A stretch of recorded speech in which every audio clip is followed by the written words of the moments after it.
नमस्कार जय जगन्नाथ आपण मानक वेलकम करछि मोर गोटे न्यू ब्लॉग को एमे सकाळ सकाळ प्लान करिकी बाहरी पड़िथिलु किछि हिडन प्लेस एक्सप्लोर पाई आपण माने देखि परथि खाली जंगलमय जीवन यापन कला भले मते फील होउछि ए जो हिडन प्लेस हम घर ठारू ठीक 40 किलोमीटर दूर रे 40 बहुत कह देली मे भी 30 किलोमीटर दूर रे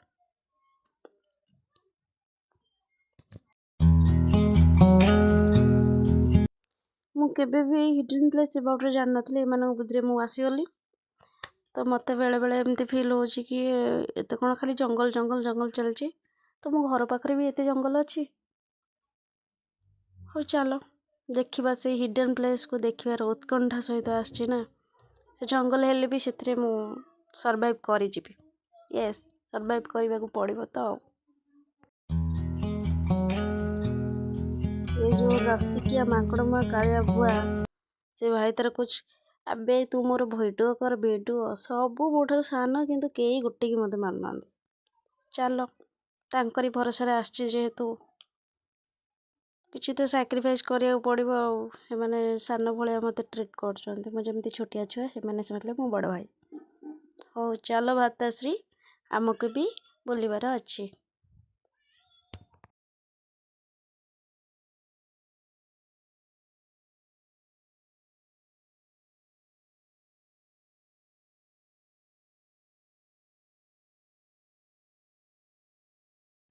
फाइनली बायाबंध डैम रे हमें पहुंची गलु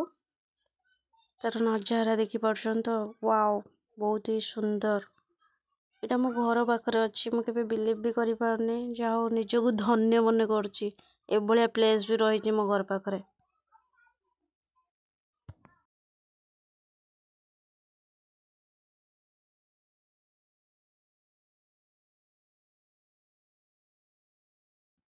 आमे बुलिबा को आसीबा आमे भाई भौणी को मुंडरे किंबुद कुंभाकर बुद्धि पसिबनी कोन हेई परिबो जहाँ भी हो टिके चगलामी थाए एबे नजारा देखो बहुत ही बढ़िया प्लेस ए प्लेस को तो छाड़ी के जीवा लगे तो इच्छा ही न हो नथिला जाओ 2-3टा शॉट नहीं गली बहुत खरा होतुला और बहुत एंजॉय भी कलु और समस्त को यह सजेस्ट करी प्लेस को आस विजिट कर भद्रक पाखरे ही रोचे प्लेस और भद्रक जो मैंने बिलोंग्स कर प्लेस आसिक एंजॉय करिकी जातु घर पाखरे अच्छी एंजॉय करंतु ए भलिया प्लेस मिस केमिति करछंती जल्दी जल्दी आसी विजिट करंतु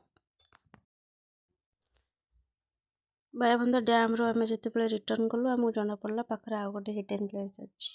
यस चक्रतीर्थ ठीक 5-6 किलोमीटर दूर रोची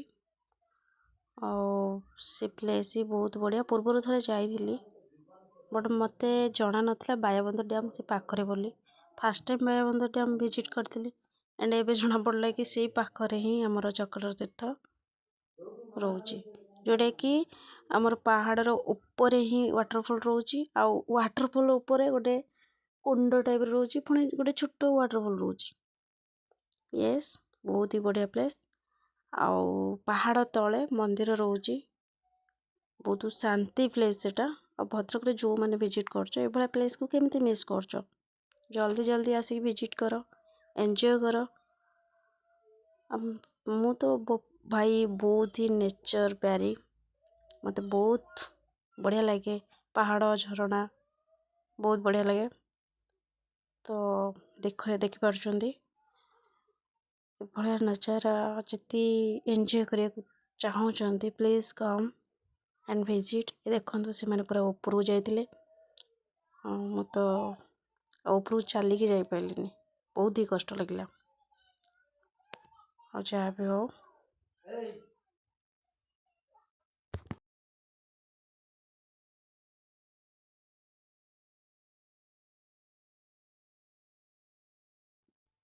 पहाड़ तले जो मंदिरटा एठी पहाड़ तले रोची मंदिरटा